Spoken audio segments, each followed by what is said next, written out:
Hi, I'm Jim Clark, Visual Arts Manager here at Hopkins Center for the Arts. Today we're speaking with Marjorie Fedyszyn about her exhibition, Decline and Fall, on view in the Redepenning Gallery through January 4th, 2025. Marjorie, welcome. Good afternoon, thank you. Good afternoon. We are standing essentially in your piece. Yes. It is monumental in scale and spectacular. I've got a lot of questions, but first, could you just tell us about the inspiration for the piece? Yeah. In 2020, I believe, we lost an ash tree in our yard, which precipitated change in not only our landscape of the yard, but the whole neighborhood sort of changed because it shaded the sidewalk, and you would see it from the distance, the crown of it, as you came down our street. And the impact of that loss, I felt like I needed to grieve it. And then the opportunity to show work at Silverwood Park in St. Anthony came up, and I asked if I could hang an actual ash tree in the gallery. Oh, there it goes. I met with the engineer and this and that, and they were like, oh no, it's way too heavy to hang an actual tree in the gallery. So then how could I honor an ash, my ash from our yard, but that had already been cut up and carted away. So they needed to remove trees at Silverwood, ash trees, because of the emerald ash borer. And so they selected one that was easy access for me. And I have footage of the tree coming down. I helped clean up with a little mini chainsaw all the suckers that were growing up the sides of the tree until we got down to basically what you see here. And I spent the months of all of September, October, and I think the first week of November working in the field, wrapping these pieces first in muslin and then in paper. And then when the snow started flying, they moved me into their garage and would use the bobcat to bring these larger pieces at the end of the tree, so where the tree comes from the ground. They would move them in, and I worked for an additional 2 months in the garage, completing the big parts, and then they loaded all of these smaller branches that I hadn't done into their truck and brought them to my studio, and I spent the next probably 2.5 months finishing up the tree. So my studio was just scattered with big chunks of tree, as well as the actual branches. And I have some images that have the branch wrapped in muslin and then the paper one right next to it. Yeah. And what type of paper fiber is it? So I only understand and use abaca paper, which is from a palm tree that grows in Thailand, Japan, and the Philippines. And I make abaca paper. For this, I was making 14 by 44-inch sheets of paper at the Center for the Book Arts. I could make 8 sheets of paper, and then I would take them wet back to Silverwood, wrap my tree. What type of time? I mean, if you're doing it at the book center and then you're getting it to Silverwood. So it takes me about 7 hours to make 8 sheets of paper. I would do that, and then I would take the wet paper back to the park or back to my studio and wrap the tree. And when I used up the 8 sheets, I would have to go and make more. So on the big pieces, I would probably do every other day. I would be at MCBA and then back to Silverwood, back and forth. These I could, they didn't take less paper. So Was it time sensitive? Like, did you have to get them from one place to the other while they were yet wet, or is it re-wettable? They would be wet, and I would roll them, and you can store them in your refrigerator for up to 2 weeks, and then the paper starts to mold. And so, no, it's not that time sensitive. Sure. That's a great question, though. Yeah. Thank you. Why, you say that you know Abaca the best, or only? Only, really Yeah. only. How- I've made other kinds of paper, but just in little in classes, workshops. So Abaca, the reason I choose it is it's durable. As a paper maker, anyone that's made paper, it goes in a machine called a beater. And the beater can work at different levels of, there's a blade that chops the fibers up. And this is 1.5 hour beaten Abaca paper.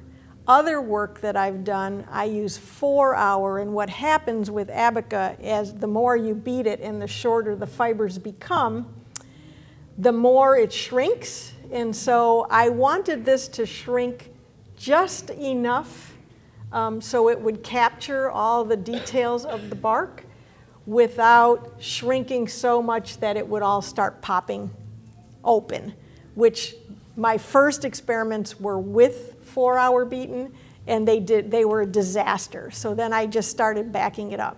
3 hour, 2 hour, and 1.5 hour became the magic number. Has your process always involved this research and development? Like, I mean, it seems like scientific process, really. Yes. I mean, you're measuring an amount of time, you have a hypothesis, you test that hypothesis, you respond to it. Have you always been that way?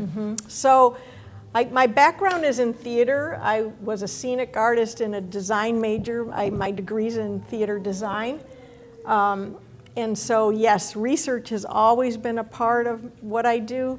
And one of the jobs specifically that required a lot of research is for about 2 years I was able to work at the Science Museum creating dioramas for them. And I still have my 3-ring binders of all of my notes from that, where every single thing I do. I now work more intuitively. And so there are certain things that I research and certain things that I try over and over again until I get it right. But I am allowing myself to be more open and free in the creation. When you were working as a scenic artist, when you're working creating dioramas for the Science Museum, did you have a parallel personal art practice going on, or no? No. On pause, or hadn't yet No. initiated? Hadn't yet initiated. So that creative life in theater kind of fed everything I needed personally as far as creating goes. I've been an artist now 11 years, an artist, whatever that means, but labeled an artist, or I call myself an artist, for 11 years.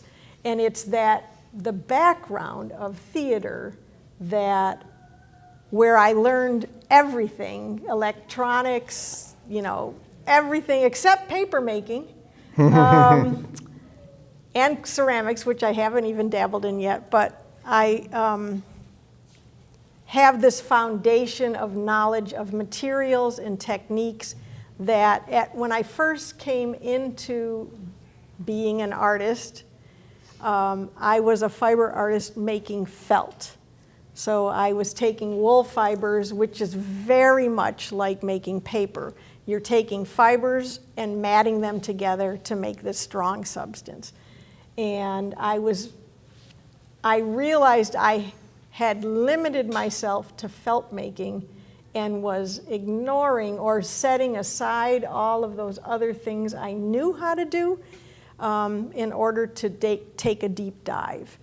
And it was when I realized, I can be applying all these other techniques to what I'm doing, that I branched out and started painting and using metal and using other fibers and just creating the narrative that I wanted to express with whatever materials were necessary, which is sort of what this is too. Do you feel like your progression to where you are now, was it an advantage or a disadvantage to come to your personal practice when you did? Or maybe it's totally neutral. Well, if I could have started 30 years ago, that would have been fantastic. I was not secure enough in my own being 30 years ago, nor would I have known what stories I wanted to tell 30 years ago in order to create works that have the impact that I've been seeing how others respond to the work. So I think if I'd have done it 30 years ago, it would not have held the weight that the work that I'm creating now does. There's the maturity, right? The maturity brings a lot to what I do. Do you, and I've known you to work in many different mediums over the last 11 years. Do you identify primarily as a fiber artist? Or still, I mean, this is fiber at its essence, but it's also a sculptural installation. Do you feel currently fiber will always be the foundation? I feel currently that an aspect of fiber will be the foundation of my work. Right now, this summer, I had an opportunity to study with an artist named Sheila Pepe, and we had at our advantage a plasma cutter. And so this summer I learned to use a plasma cutter to cut sheets of steel. And the sheet that I cut ended up being the imagery of knitting. So I traced a knitted panel onto steel and then cut it out. And I am very interested in exploring that more. So it still has an element of fiber in the fact that it's knitting, but it's going to be sheets of steel. Yeah. So I think because of my theater background, that I will never limit myself to what I'm using. The narrative is the foundation of what the work will become. Do you go into a new piece or a new body of work with that narrative somewhat formed and then develop it? Or, because it kind of sounds to me that through material exploration, in your material exploration, narratives suggest themselves, or a connection, because your narratives are personal. They're not spun whole cloth fictionally. They have to, it seems that they need to emerge from your personal experience. Do you discover what that material can translate of your personal experience in trying the plasma cutter, or do you come up with the idea or concept of a work and then pursue that? Do you know? I'm going to say both, and I think it depends on it depends on where I am. My early work, for any of you that know me, my early work involves a lot of childhood trauma that I experienced, and the work came from the emotional impact of all of that. Just very much like this was an emotional loss for me, and all of my work up until about a year ago really focused on loss, and so there was a deep meaning to every single thing I created. In the last year, I have, through my art practice, through making, I feel like I've discharged a lot of that grief and trauma. as well as many years of therapy, so it wasn't just the art making, but there's a lot of work that I've done over the last 30 years. And I'm lightening my load, and I'm excited about the levity and bringing joy to the work, but what I'm noticing, and if I can be this honest and vulnerable, I'm noticing that I don't know what the emotional attachment is right now. And so it's a kind of well, vulnerable is a good word for it. It's a place, an uncomfortable place, because I've dealt with trauma so long, I don't know what dealing with joy and happiness really is. And so I'm on the threshold of that, I feel like, and I don't know. So right now in the studio, I'm experimenting wildly with all sorts of things, but nothing's coming from the heart yet. Sure. It's really just the mechanics of it.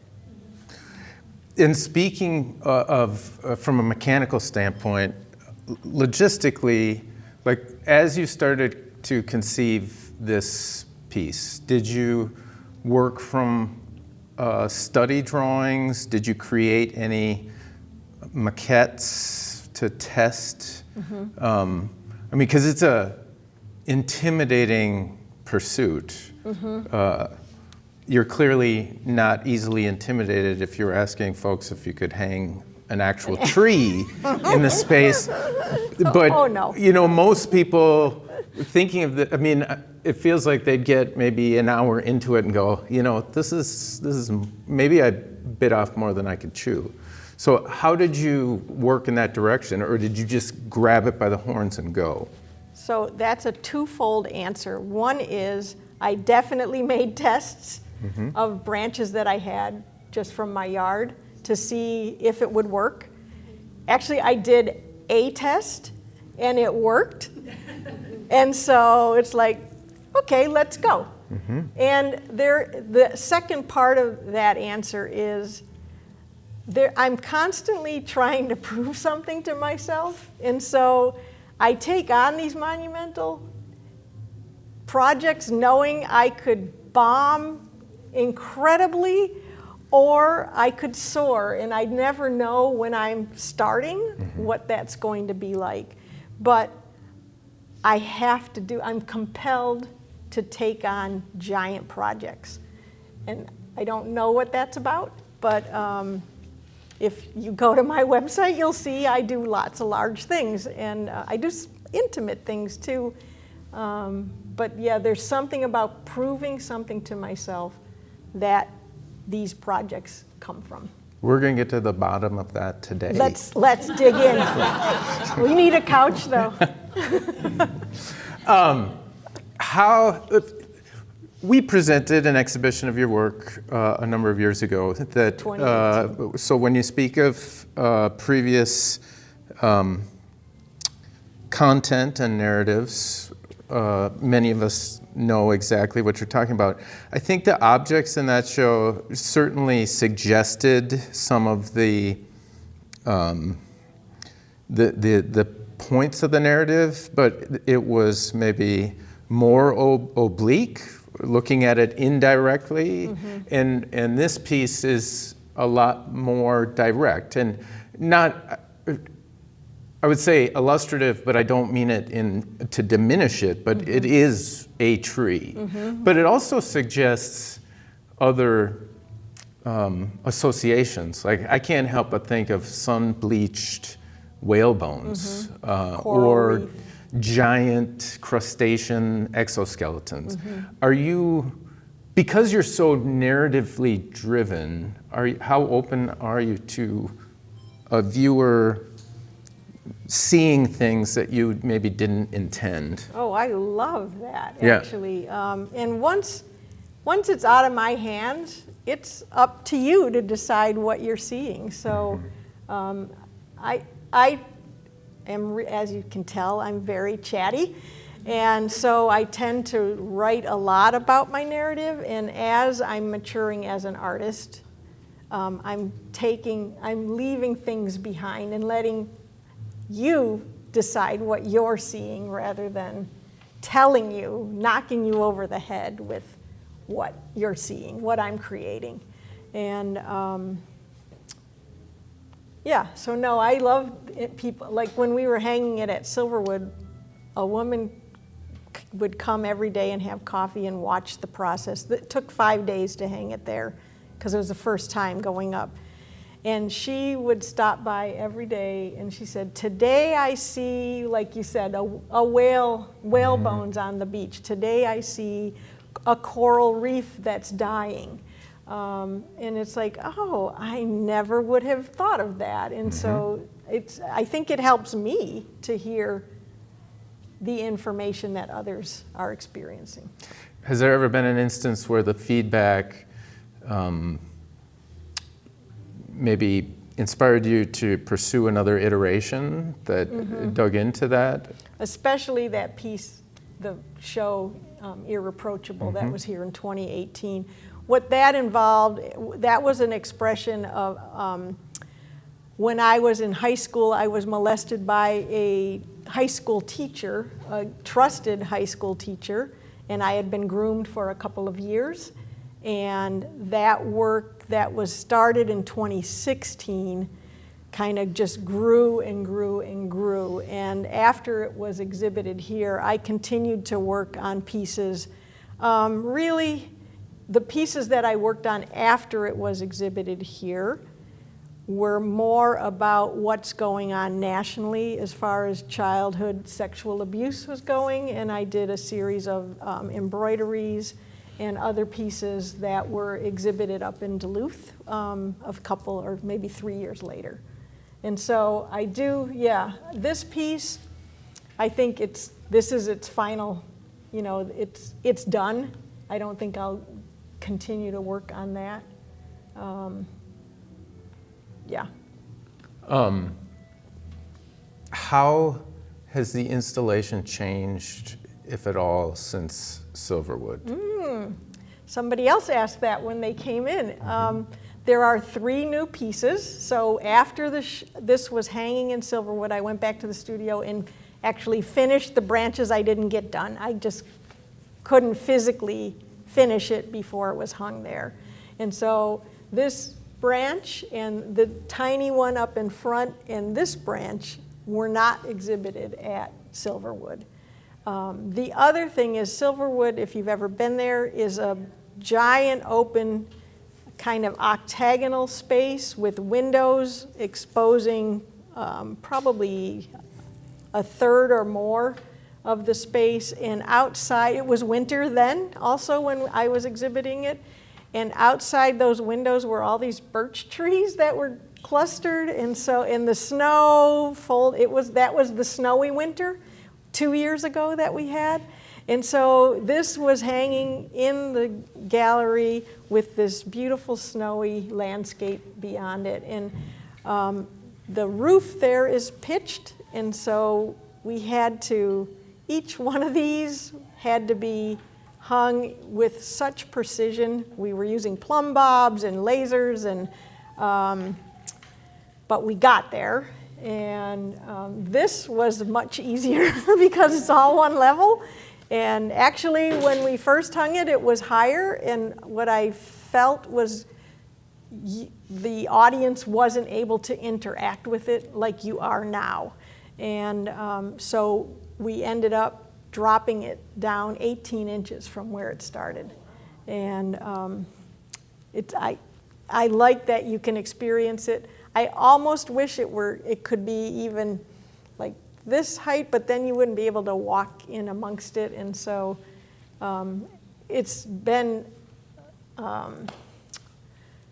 highly educational, but also deeply meaningful to take this piece that was in one type of gallery with wooden walls and big open windows and put it in a white box, which I was really, when I proposed for it to be here, I did a little sketch of it with dark, dramatic light and bright pinpoints of light on it. And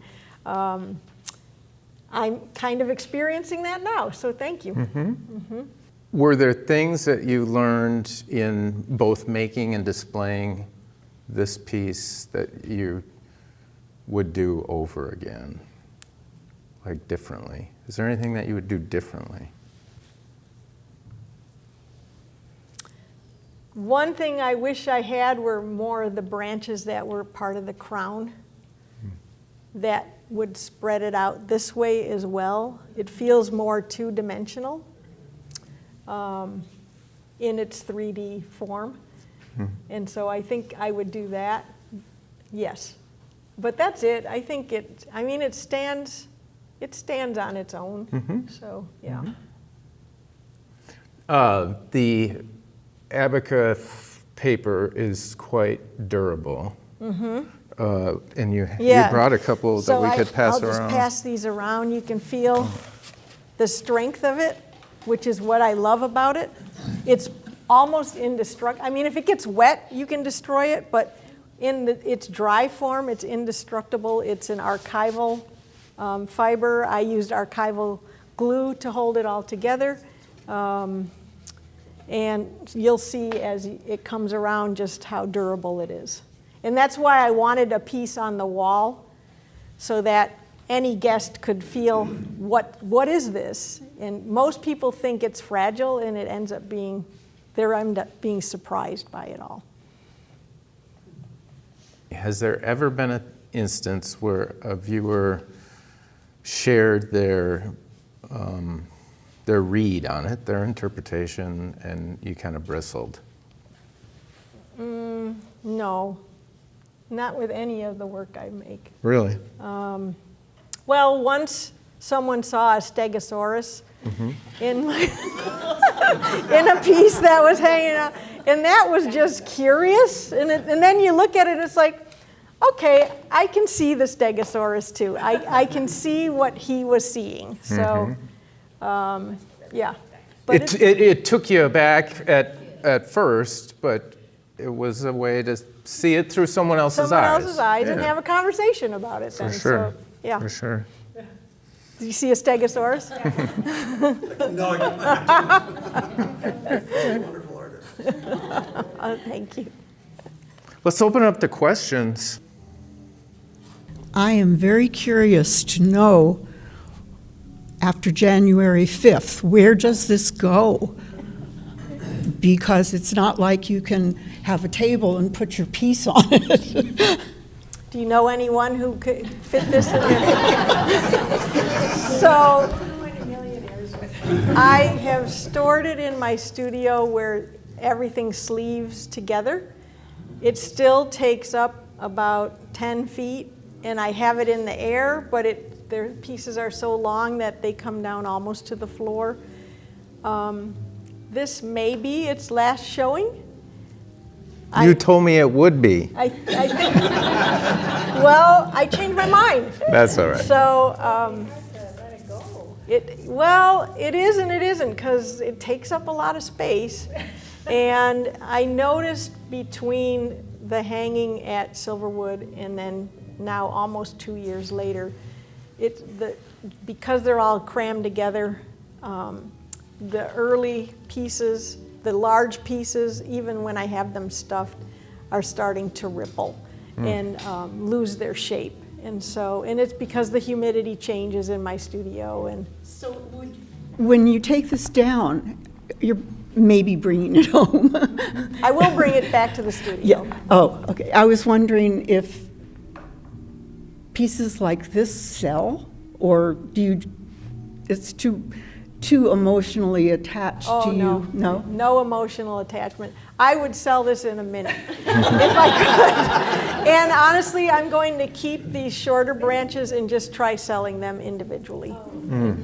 Because when I've hung them on my wall, they're stunning. The shadows are beautiful. I've hung them vertically in the studio, and people have walked in and around them. And they respond to that as well. So no, I would absolutely sell these as individual pieces. Maybe some company would, Well, and I'm trying to get people to come in and see it again. So, yeah, if you know anybody, yeah. All right, I have a question about the paper. Is this the natural color of the paper, or did you have to bleach it? Or It comes, Alter it. it's bleached. It's called premium abaca, premium bleached abaca. So the natural color is more like flax or linen color, and then it goes through a process where it's bleached. And honestly, this batch of, it's called a half, or some people call them linters that you buy. So they're like sheets that have been slightly processed, and they come in a box from New York, and New York imports them from around the world, the places I explained earlier. And this particular batch is very white compared to what most premium is. And so I was lucky that I bought it all at the same time so that it all came in as one color. Otherwise, you'd see a color variation in the piece. thank you. That's a good question. Did you ever consider coloring the paper, or did you always knew it was going to be? So I've been working in paper for 6 years, and I just in the studio started adding color to paper. So no, always white. And I'm interested in color, but I think the expression, certainly for this piece, it needed, I call it the ghost tree, and it is kind of a ghost, it's the working title. Yeah. Spectral. Yeah. When in your experiments coloring paper now, what are you using? Is it pigment? Is it paint? Is It's it pigment. Okay. So, and it's not natural pigment. I am interested in natural pigment, but I just need to learn how to color paper, which it's turning out to be trickier than I thought it was going to be. It's there's a huge learning curve, and so once I figure that out, I think then I can turn towards adding natural pigments instead of acrylic pigments. I was about to ask the question he asked about adding color, so I've been scrambling to come up with another question. Actually, I never struggle to come up with questions. It's another story. Would you consider using these as the foundation for another work? For example, I look at them and I could conceive of reinserting some of what would have been there in various parts of it to give a display inside of the tubes that are here in various ways, just as a offhand idea. But to No. kind of send it back, no. Okay, thank you. I think though that, maybe I would use them to build on something else, but I haven't even thought of that yet. Sure. It's still this work, right? It's Right. still this. So I haven't had it in the studio laying around thinking, And sometimes it takes me 5 or 6 years to actually realize, the inspiration for this was a lilac branch that came down in our yard. My husband had to cut down. It was dead, and it's beautiful, twisted piece, probably 9 feet long. And the original tree hanging in my studio was that lilac branch hanging with paper, was the suspension for it. And photographing is there's something there. It's not this, but there's something there. And that is how this sort of came about. It is how this came about, from the lilac, the inspiration of the lilac branch. Yeah. And I had that lilac branch for almost 9 years in my studio without using it. So, and then all of a sudden, ding. So there's no ding yet, but it might come. Just wait. Yeah, it might take 9 years. Gail? When you were working on this piece, did you know this was going to be your last about loss? No, I did not, because I did not know joy was coming. Okay. All right, so And- that's a great question. And so was it sounds like maybe it was after the piece was completed and you were sort of maybe thinking about what's next, that then you realized joy was next? Well, Or something? I started working and it's like, this is fun. And this was fun. I mean, being outdoors, what could go? I'd bring my dog, and we would hang out outside, wrapping a tree in nature with little birds tweedling all around my ears. And then the dog would need a walk, so we'd go through the Silverwood paths and come back. So it was at Silverwood on a walk. I remember this, and I think I didn't write about it in this artist statement, but I stopped and realized I am happy. And, and it's like, I don't know, as sad as it is, I don't know if I ever stopped and recognized being happy in all of my adult life. And so that was a huge impact, and I think that's when the joy started coming in. Yeah. Mm-hmm. Hi.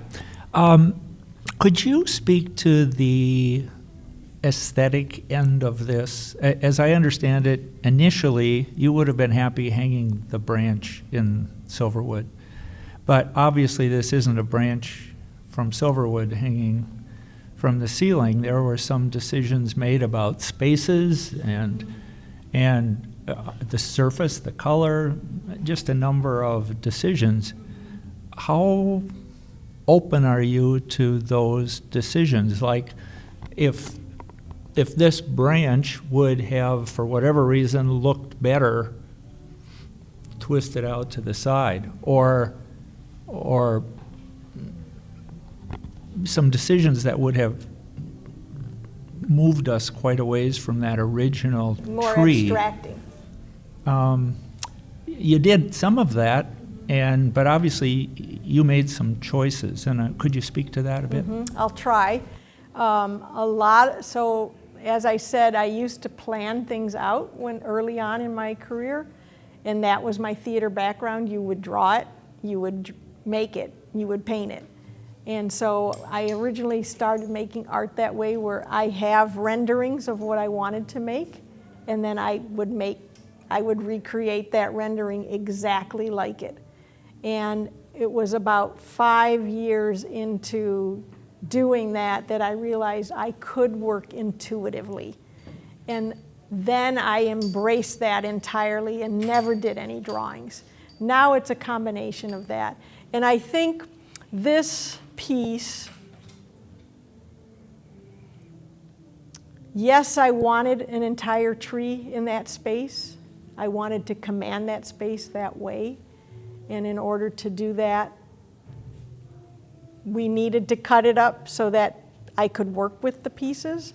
But the gaps became really important in the narrative because it is disjointment. It is the kind of the breaking down of with climate change and what's going on. And we didn't even address the emerald ash borer, which is what is driving all of this. So those were conscious decisions, absolutely. The white paper was a conscious decision. In part, instead of using unbleached, right, which would have been more tree-like in color. And so it would have been brown instead of white had I used unbleached abaca or flax. And so that was a conscious decision too, to create this spectral or ghost tree for that space. Am I answering your question? Yeah. Okay. Yeah, you just added another one to my list. So if you could do what you wish with this space, would the walls still have been white? I considered that, and actually I thought about buying seamless and just going around with seamless. But yes, I think they would actually be white, because look at the play of the shadows, Yeah, for sure. specifically on That's why that I wall in the floor. So I think the white box it was important for me to see this in a white box. To jump on Dennis's question, just because I think I heard something in there, like Did any of these segments, and you can see in the cross-section how they kind of match, but did you twist any of them to engage space in a way that was not accurate to the growth of the tree? Do you know what I mean? We did not until we came here. And actually, it's just one branch that neither my friend Stan Princeton has helped me install all of my major installations, and I cannot do it without him.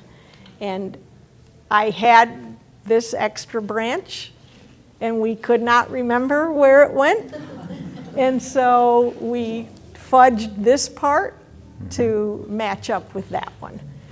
But that's the only, so as soon as you go off kilter, the tree starts doing wild, like any adjustments you do down here are magnified 100 times at this end. And so any slight changes you make create a really wonky tree then. And we wanted it to have the continuity of the actual tree. I'm guessing that the scale is pretty significant to you. I mean, I imagine this on a pedestal as a little piece of sculpture. Could be cool, but quite a different impact on someone walking in the room. Right, and I love letting people have an bodily experience, so that's important to me in a lot of the work I create, that you get to engage with the work as much as I do. Obviously, this is monumental. You mentioned that you do a lot of large work, but then you made kind of an offhand comment about, yeah, I make some small stuff too. How differently do you think about composition and structure and whatnot in a small piece versus a large piece? How do you thread that needle? Small pieces are only intuitive. So I start and then just keep going on it, and then whatever happens, happens. So these have to be planned out somewhat because they are so big. So I put my design hat on sometimes and at least sketch it out a little bit. I knew, I had 32 feet. Well, I had 37 feet at Silverwood. So the back 5 feet of the tree didn't make the cut. It ended up being firewood right away, cut up into firewood. The rest of this tree ended up being firewood too. They have a lot of fireplaces there and wood burning fire pits outside, and so large things I do plan. Small things are really more for recalibrating my own being. Sure. And often they express things that I don't even know I'm feeling. Do you catch yourself reflecting on the other size when you're working on when you're working on this, do you catch influence from what you do in small works? Everything here? I do is meditative, so yes, it's all connected. You see how I had to do this over and over and over again for months in order to create it. I love, the meditative process is part of why I make art, I think. And so whether it's little hand stitching things that I'm doing or these big things, it's always a repetitive over and over process. And that allows me to focus on all sorts of things, really. And, Sure. And depending on the day. So that's also shifted with this joy thing I'm talking about, is I don't have these heavy things to process anymore. And so now I'm thinking, I listen to stories actually sometimes when I'm doing the repetitive process, because I don't need that, the hyper focus of whatever's going on inside me. Now that's to say that sometimes I do, and so, but it's always there for me. I can tap into it whenever I need it, so. Yeah, cool. I usually don't ask questions, but I come from a medical background, and I can see the tree falling and breaking, and then the paper reminds me of casts, like a doctor wrapping a Absolutely. bone, and Restorative, yeah. yeah. So, are you in the healing fields? I am not. Okay. I But have through your ADD art- and I was not smart enough to be in the healing fields, which is why I was a theater major. And so, yeah. That's Yeah. sort of. I bet you are a healer, though. Well, thank you. I can't, others would have to speak on that, Okay. honestly, yeah. I don't know. So I was at Restoration Hardware this weekend. Have you been in there? Not in a long These are time. perfect for the walls. Oh, I am not kidding. There's these, I hadn't been there for a long time. The spaces are huge, and there's these big things. And it's like, you could have one whole room, you know, this whole section. It's amazing. I would think about that. I'll write them an email. Because, you know, to me, I see the pieces of hanging on the wall, because you would get the reflection, you'd have all of that. Mm-hmm. I mean, and it could be used. I mean, people could have them in their houses. Mm-hmm. And, you know, it lasts a long time. It takes Right. a lot of abuse. I actually made paper, and it takes a lot of abuse. Mm-hmm. And I have it down in Vieques, Puerto Rico, where it's in a lot of humidity. Oh, and wow. it survives. It's Yeah. truly amazing. So I think it would be really fun and worth your while of going and exploring that. Thank you. Because everything they had was giant. I mean, whether it was moss in a dish on the table, I mean, it was like this big, you know? So it's like, this just looks reminiscent of I'll look into that, thank you. being perfect for out there. And they have all neutral, so. It's all neutral, right?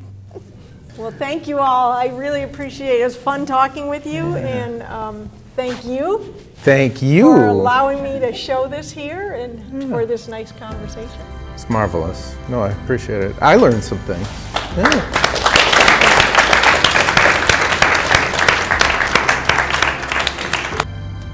We've been speaking with Marjorie Fedyszyn about her exhibition Decline and Fall on view in the Red Penning Gallery through January 4th of 2025.